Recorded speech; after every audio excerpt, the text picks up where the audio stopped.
साथियों, एक और न्यूज़ आया है आपके 18 महीने का जो डीए एरियर है, उसके संदर्भ में।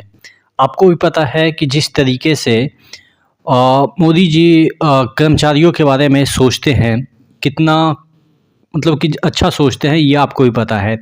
उसी क्रम में जब डीए आपका नहीं मिला था, हालाँकि बढ़ने का जो भी रेशियो है वो बढ़ता गया, लेकिन उसको एरियर में देने की बात कही गई कोरोना के समय कि हम अभी नहीं दे पाएँगे, चूँकि आर्थिक स्थिति उस समय ख़राब थी और कर्मचारियों ने भी माना कि चलो ठीक है, अभी सरकार की स्थिति ऐसी नहीं है जो कि हमें डीए का जो बढ़ोतरी हुई है वो देगी। लेकिन जब परिस्थिति नॉर्मल हुई और नॉर्मल चल रही है, तो अब कर्मचारी का डिमांड है कि चलो उस समय तो हमने छोड़ दिया, लेकिन जो हमारा कमाई का जो चीज़ है वो तो मिलना चाहिए। लेकिन जब संसद में ये इस पे चर्चा हुई तो देखिए क्या निकल के सामने आया है कि केंद्र सरकार 18 माह के डीए का एरियर कर्मचारियों को नहीं देगी। यहाँ पे देखिएगा जो चीज़ें लिखी गई है, 1 करोड़ से ज़्यादा केंद्रीय कर्मचारियों को पेंशनरों को लगा बड़ा झटका, भारी नाराज़गी। केंद्र सरकार 18 महीने के डीए का एरियर नहीं देगी। 1 करोड़ से ज़्यादा केंद्रीय कर्मचारी पेंशनरों को बड़ा झटका लगा है। वित्त राज्य मंत्री पंकज चौधरी ने लोकसभा में जानकारी देते हुए कहा है कि कर्मचारियों की मांगों का ज्ञापन सरकार को मिला है, पर फिलहाल अभी देना संभव नहीं हो रहा है। सरकार के फैसले से कर्मचारियों में भारी आक्रोश है। कहने का मतलब ये है कि जो राज्य मंत्री हैं उन्होंने बोला है कि फ़िलहाल अभी देना संभव नहीं हो रहा है, यानी कि इनके पास शायद बजट में वैसा कुछ पैसा नहीं होगा, इस वजह से ये कह रहे हैं।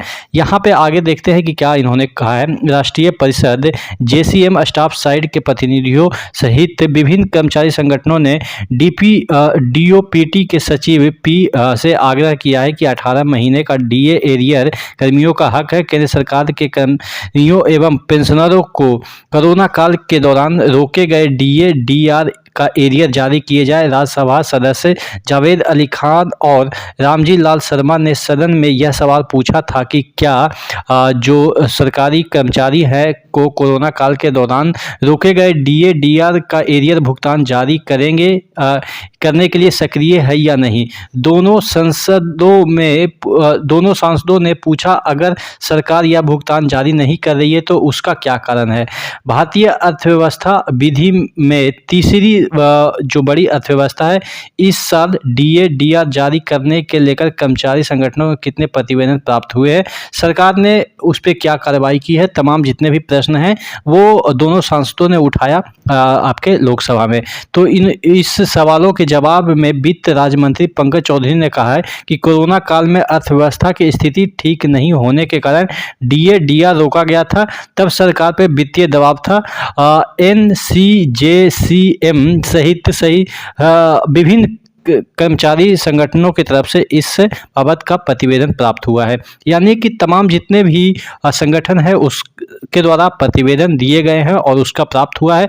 लेकिन ये बताने से अभी कतरा रहे हैं पंकज सर कि कब तक दिया जाएगा। हाँ, ये बता रहे हैं कि कोरोना काल में वित्तीय जो स्थिति थी वो सरकार की अच्छी नहीं थी, इस वजह से रोका गया। लेकिन बात यही है कि कब दिया जाएगा, ये प्रश्न पूछा गया था और इसका जवाब अभी तक इन्होंने नहीं दिया है। हालांकि ऐसा नहीं है कि आपको नहीं दिया जाएगा, लेकिन क्या होता है ना कि समय पे चीज़ें नहीं मिलती है तो उसका कोई इम्पोर्टेंस नहीं है। सपोज आप मान के चलिए कि आज आपको 10 रुपये की ज़रूरत है, कल आपको ज़रूरत नहीं रहेगी। आज आपको भरसक 10 रुपया चाहिए ही चाहिए, कोई नहीं दे रहा है, और जब आपके पास वैसी कंडीशन नहीं रहेगी, पैसे की आवश्यकता नहीं रहेगी, तो क्या आपको 10 रुपया उस दिन दिया जाएगा, तो क्या उससे आपको कोई फ़ायदा होगा? नहीं होगा ना। तो यानी कहने का मतलब ये है कि जो चीज़ें जब ज़रूरत होती है तभी अगर दिया जाता है तो उसका इम्पोर्टेंस है। आप इतना 18 महीने का जो डीए है वो अगर आप देते हैं तो अभी उसका इम्पोर्टेंस है, नहीं अब 10 साल के बाद देंगे तो क्या वही पैसा आज अगर 10 रुपया है तो कल अगर 10 साल के बाद वही 10 रुपया दीजिएगा तो क्या 10 रुपया का 10 रुपया ही उस समय रहेगा, उसका ब्याज कौन देगा? यानी कि उस पैसे की वैल्यूएशन तो बढ़ जाएगी ना। आप कोरोना काल की हम बात करते हैं, कोरोना काल गए हुए तकरीबन 3 से साढ़े 3 साल हो चुके हैं। अब अगर किसी बंदे का डीए का एरियर ही हम अगर बात करें कि 18 महीने का अगर हम बात करें तो सपोज 12% के अराउंड अगर बाकी है 12% और किसी का बेसिक सैलरी सपोज 1 लाख पहुंच गया है, तो यानी कि 12,000, ठीक है, 12,000 बाकी है सरकार के पास, तो क्या 12,000 3 साल के बाद 12,000 ही होगा? नहीं ना, ये हो सकता है कि 15,000 से 16,000 भी जा सकता है। तो यानी कि क्या आप 3 साल बाद 4 साल बाद देंगे तो क्या इसको 16,000 18,000 देंगे? नहीं ना, आप 12 को 12,000 ही देंगे। तो ये चीज़ें हैं कि पैसे का इम्पोर्टेंस धीरे-धीरे समय के साथ कम हो जाती है और इसी को चक्कर लगा रही है आप कह सकते हैं गवर्नमेंट, कि जितना लेट करेंगे उतना जितना पैसा रोके हैं उसका ब्याज से ही उनको भुगतान कर देंगे। तो ये एक प्रकार की नीति भी हो सकती है कि हम समय लेंगे तो हमें पैसा देना नहीं पड़ेगा। देना नहीं इन द सेंस कि वही हुआ कि 10,000 किसी को देना था, उसको हमको फिर से 10 ही हज़ार देना है, 10,000 पे जो ब्याज होगा उसी से हम इसका भुगतान कर देंगे। तो यही एक नीति है जो कि मुझे लग रहा है कि इसके पीछे काम कर रही है। फिलहाल आप क्या सोचते हैं नीचे कमेंट बॉक्स में कमेंट करके ज़रूर बताइएगा। नेक्स्ट वीडियो में मिलते हैं, तब तक के लिए जय हिंद।